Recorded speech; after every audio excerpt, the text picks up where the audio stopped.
kuma tokko kudha tokko barreessaa ijoollee kudha tokko qoya 45 dhiisi bakka 45 57 5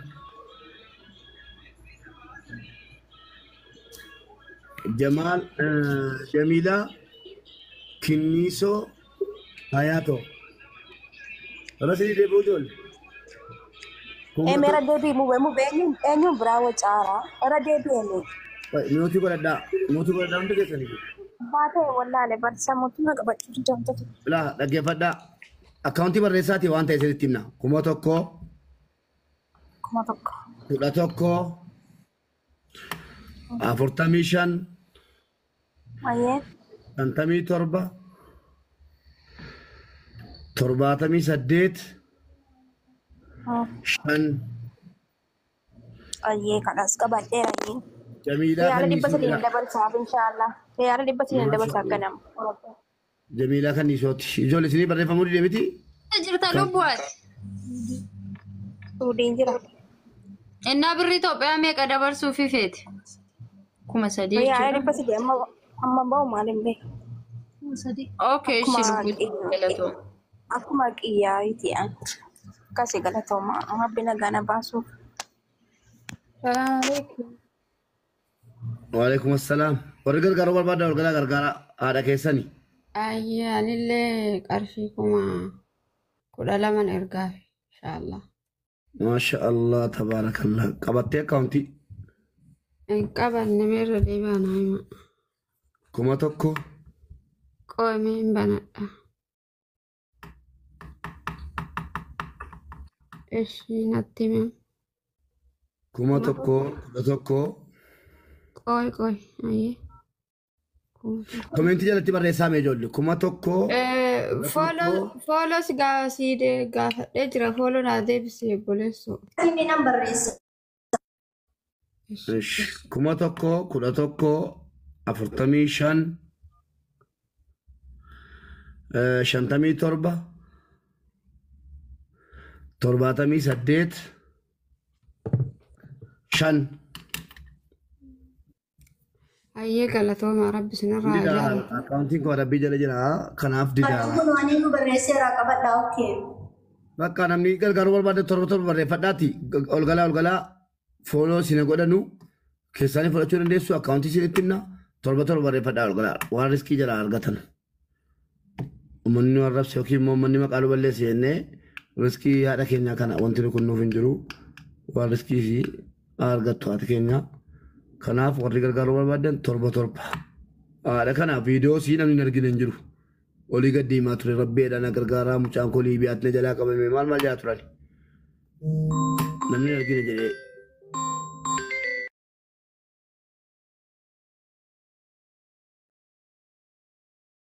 Mee gadi fageenyaan akkaataatti qabame namaaf isaa ibsan akkaataatti qabame eessatti akka qabame jasti namni beekus yoo jiraate naannoo sana irratti otoo ibsanuu goote obboleessa kee.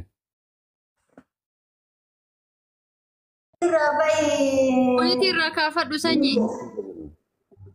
Wanni ta'e ji'a lamaan dura obboleessi keenya magaalaa Dodolaatii godina Arsii Lixaa magaalaa Dodolaatii bahee gara Liibiyaa deemanii turanii godaan sadii isaan Liibiyaa deeman kana keessatti haga ji'a tokko ol karaa turanii amma ammoo Liibiyaa seenanii jiranii ijoollee haga nama jahaa wajjin magaalaadhaa bahanii ijoollee jahaa magaalaadhaa bahan san keessaa birriin nama hedduu galee jira. Birriin gale kun ijoolleen birri galchaniif kana keessaa warroonni birriin galeef magaazina yaasanii jiran warroota birriin galeef viidiyoodhaan illee ilaalaa turree jirra. Magaazina yaasanii gara tiloopoorarii baasaa jiranii inni ammoo achitti hafee yoo boruuf itti naan erginee lubbuu isaa hin argitan jedhee dallaalti jedhee ganama kana dawwalaa ture waan akkanaatu jira jechuudha gabaabinnumaan.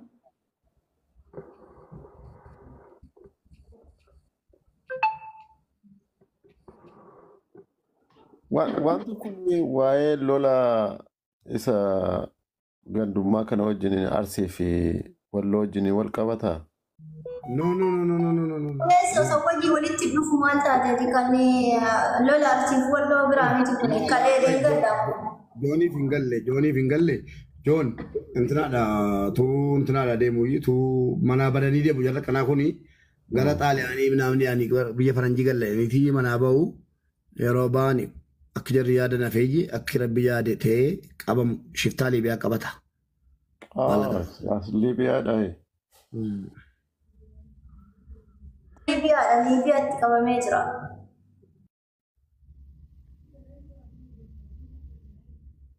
Akkasi. Yaa dhugaa dubbachuudhaaf amma rakkoon Oromoo baay'achaa jira dhugaa tiiktookii kanarratti kaleessallee mana ijoollee tokko galeetanii ijoollee naannoo Dubaay jiraattu keessatti. Amma birrii meeqatu hanqata sanyii sila? Akkasitti rakkoo adda addaa nutti kaasaa turani. Ijji ishee kan badee tokkollee nutti kaasaa turani. Ijji lamaan kan dhaame.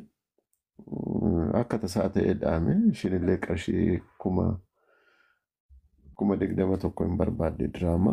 Haala sanaan dhugaa rakkoon namoonni akkasitti manatti sassaabnu manatti wal gargaarru dhabuuni baay'ee rakkoo ta'eera namni wal amanuu dhiisee kunoo bakka itti wal gargaarnu qarshii nama gargaaruu danda'u miti. Namni gargaaru hedduu jira dhugaa. Bakka itti gargaaramu dhabaa jirra waan ta'eef. Footoo kaafadhaa warri gargaaruu barbaadan meemee hundi keessan al tokko footoo kaafadhaa joonaa saabitu. Garaa sin laaffise hundumti keessanuu rakkoo. Footoo kaafadhaa jabaadhaa. Akkaawuntii kan uummata keenya. Hundi keenya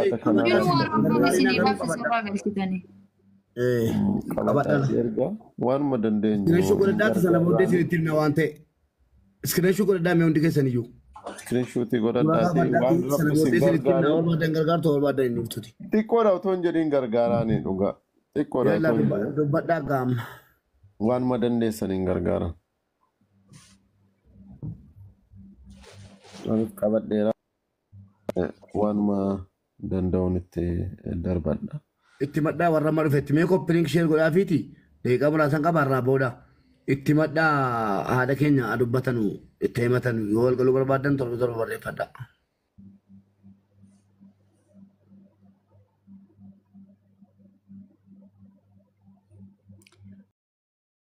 Muitii irraa kaasisanyii. Jazaa keessa isin yaadee ani deebisuu hin danda'u. Kan rakkoo adda addaallee isin irratti godhan rabbi rakkoo keessa rabbi isin irraa haa kaasu. Warra dharaan isin jala deemullee rabbi isin jala haa kaasu. Ani homaa isin hin jedhu rabbi jazaa keessa isin haa deebi'u.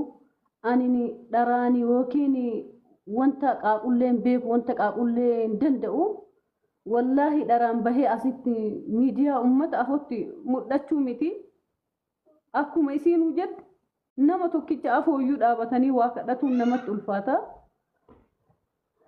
Ani waan jedhu qabu daa'imma kiyyatu garaana nyaatee jennaan bahee hamba afoo dhaabadhe rabbii keessaniif jecha na gargaara. Haadha tiyya du'ee gubadhe anillee akkana se'ee manaan baane akkana osoo se'ee mana kiyyaan bahu. Ibidda azaaba duniyaati jechuudha. Keessumaa na baase haadhatii. Rabbumaa jedhi keessaa na baase osoo nabzee kiyya nan balleessin. An akkana sedheen baane warri ani waliin seenellee na biraa bayani. Nama afaanuma kiyya nama beeku tokkicha waliin hin jiru. Naan jedhe yoo inni nabboo waan ta'u dhabe. Bilbiluma isaa dhagahuun barbaadu. Yoo ati bilbilallee na jalaa kaasuu didde na qolanii na cinqanii warri kan kee maal ta'uuf miidiyaa irraa wanna irraa badanii na dubbisuu ka didaniif maal qarshii kennuu diduufiimi yoo inni jedhu waan ta'u dhabe ijoolleen kunni hiriyyaa isaa kunniin na bira yaa'anii na deeggaranii walla yoo inni na haadha keenya maal boo'inaa rakkoon hin jiru ilaa isa gargaaranii sanarraa ittisaatiin akkasi as ga'e rabbi jazaa keessa isin yaadee wallaahi birrii shanillee yoonaa kennitan waan guddaa sanillee dhabdanii du'aayillee yoonaa gootan naaf gayaadha. Hin boo'inaa. Ulfaadha rabbi jazaa keessa isin yaadee. Rakkoon hin jiru dhugaa dubbachuudhaaf namoonni as jala jirtan waa'ee Liibiyaa namoonni hedduun beekan ta'uu danda'a. Just yeroo qaxxaamuruudhaaf jedhan waan hedduun nama qunnama. Egaa biyyoota Arabaa kana keessaa gara Liibiyaa qaxxaamuranii gara Awurooppaa fi Ameerikaa kana deemuudhaaf namoonni hedduu ni socho'u. Kana keessatti egaa kashlapheenis, wattaaddarris, maaliinis qabdee ijoollee qabdee qarshii namarraa fuuti. Kuni kan beekamudha. Namoonni hedduun keenya haaluma sanaan namoonni dhufne ni beekna.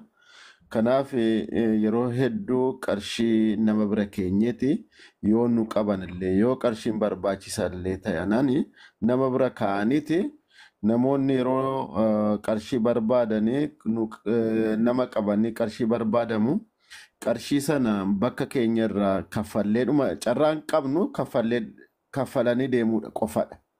Yookaan hin ajjeesu yookaan immoo mana hidhaa sana keessatti waggaa dheeraadhaaf taa'uudha. Kanadha carraan jiru. Kanaafuu mucaan kun carraa lama qaba. Tokko keessaa bahuudha. Lammaffaan achi keessa yeroo dheeraadhaaf taa'uudha. Yoo karaa biraatiin immoo yoo namni yartuun isa dhaqqabe ajjeesuudha. Kanatu carraan jiru kanadha. Kanaafuu kana keessa ta'anis biyya yaadanii fi bakka yaadan sana ga'uunis ammas duubatti deebi'uunis hin jirti. Gara fuulduraa otoo hin ta'in bakka otoo hin yaadin gara duubatti si deebi. Kaffaltee illee gara fuulduraatti hin deemitu ta'a. Gara duubatti deebitee carraan biraa itti yaalta jechuudha. Inni kaan immoo udduu keessattis haa ta'u, maalii keessattis haa ta'u, bakka dhoksaattis haa ta'u, carqii keessattis haa ta'u, gogaasaa keessattis haa ta'u hodhee deema jechuudha qarshii sana. Yeroo rakkoon jiraatu qarshii namni qabu suni bakka hodheerraa tarsaase gogaa keessa namni awwaalu jira beekaa. Gogaasaa tarsaase jechuudha. Kanaafuu haala adda addaatiin biyyoota adda addaa keessa deemu waan ta'eef waan salphaa miti waan ta'eef inni kun immoo qarshii barbaadanii qarshii sana kaffalanii bakka yaadan deemuun kan jirudha. Kanaafuu waan qabnu hundumti keenya haadha kana hin qabu hin erguu danda'u mucaa kiyya gargaaruu hin danda'u harkarraa hin qabu akka tasaa manaa bahee jedhanii jiru. Kanaafuu waan qabnu hundumti keenya bira dhaabbachuu qabna. Galatooma kanumaan jechuu barbaada. Assalamu alaikum warahmatullahi wabarakatuh. Waalaikum assalam warahmatullahi wabarakatuh. Akkam jirtu fayyaadhaa naguma.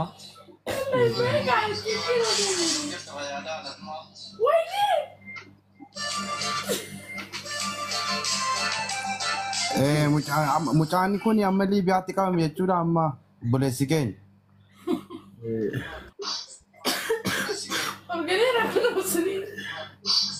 Inna gama miti sagaleen koo ummata keenya. Inna gama.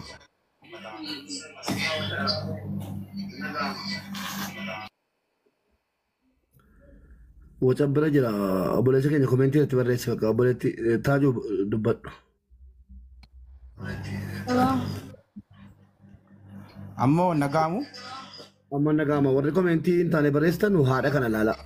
Waan tokko asirratti amma nama 184 jira. Nama 184 kanarratti yoomtan jechuu barbaadu ajala deemtanii warri komentii adda addaa barreessitanu gaafa asirratti waa'ee mubaarikiin dhuftanii waan hin taane barreessitanu dhaabbadhaa achumatti. Gaafa mubaarikiif qarshii buustanu mana keessan dhufee mubaarik qarshii isin kadhatee isin irraan fuune ofii keessaniif akkuma kana akkaawuntii irratti galchitani. Har'as immoo gargaarsa haadha keenya irratti jala deemtanii mubaarik hattuudhaan mubaarik maalii jettanii jala deemtanii barreessitanii jechuudha. Kanaaf ajandaa biraa gadi bahee dubbatamaa jiru irratti gargaarsa haadha keenya bira dhaabbannee ilmoo isaanii baraaruu keessatti isaan irratti baatanii ajandaa kan biraa kaatanii dubbattanuu fi barbaachisaa miti isinii jechuun barbaada. Yoo gargaaruu dandeessan waan rabbiin isin gargaar isin dandeessise ni yaaddaati bira dabarfadhaa. Isinii jechuun kan isinii dhaamuun barbaada. Galatoom sheer godhaa hundi keessanii sheer godhaa.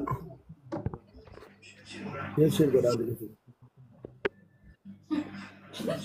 Dubbadhu Mubaarak ifama. Samira kawanti fudhattee miti? Kawanti fudhadhee jira.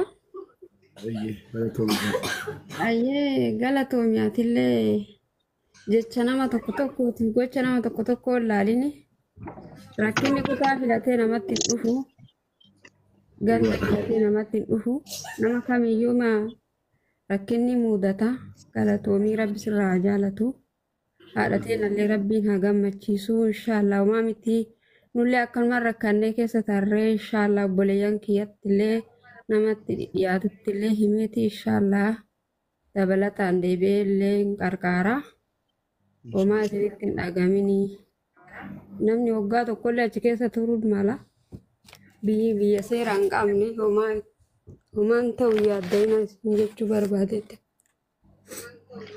أبشر أميراك وأبشر أسني أيوة رجرا Hello, Nagamu. Assalamu alaikum warahmatullahi wabarakatuh. رجرا ورحمة الله وبركاته. Waan hundaayuu asuma irraa caqasaa jirra. Obboleessa keenya Rabbiin achi fide rabbachiisa haa baasu. Haala ta'een ammoo du'aayin miskiinni kadhatuuf Rabbiin maqbuula isaanii haa godhu. Inshaallah waan dandeenyeen hin qarqaarra. Hundi kennaayyuu ammoo bakka kana akkuma reef jedhame waan bira tarree rakkoo namartaniitiin hin gidee namaan laaltu. Obboleessi keenya Rabbi haa baasu. Ammallee dhaamsa tokko ammoo asumaan mubee osoo hin galateeffatiin bira daruun barbaadu. Mubee keenya Rabbi si haa afiyyuu galatoome. Namummaan keetu gayaadha. Namni waan beeku dalaga. Har'a iddoo kanatti argamuun kee waan kalee beektu. Hojiin kun hojii keeti abbaan fedhellee si qeequ. Abbaan fedhellee si qeequu baatu ati akkuma beekamte abbaa miskiinaati. Kuni ragaadha ammallee kun fayyaa keetii irratti nama yaalaa jirta ammarree. Warri kaleessa ammoo namarratti duuluu fi namarratti duulchisu suni har'a yoo gosummaallee taate yoo gandummaallee taate kun namni kun nama sikkoo mandooti. Asoo akkuma kaleessa dubbatan sanitti dhufanii dubbatanii waa gaariidha. Ammaaf garuu si Rabbi si haa afiyyuu hojii kee itti fufii nama caalii argamii galatoomii bira dhaabanna ammoo haa hundaayyuu. Ulfaadhu galatoomii. Jabaadhaa torba barreessaa ol galaa obboleewwan keenya warri gargaartanuu haati kun rafiitiin qabdu akkasumaan hin beekamti. Gadda tiktookii irratti yoo argitan viidiyoo si olii gad deemaa ture. Nama dhullaalee laayikii godhe haadha keenya kan mucaan jalaan Liibiyaatti qabamee jirudha. Rabbii jedhaa mucaa kun haa baasaa jetti garaa waa dhalee waan nyaattu waan dhudhu kun akkasitti fuuldura namaa dhaabatti. Kanaaf warri gargaartan qofti haasaa kan biraan barbaannu. Warri gargaartan qofti ol galaa. Warri gargaartan immoo rabbii soraadhaa harka keessa dadhaa ittiin gatabaartan kana bor rabbii isin jalaa qaba. Ana miti isin gargaartan haadha keessan. Kanaaf gargaara.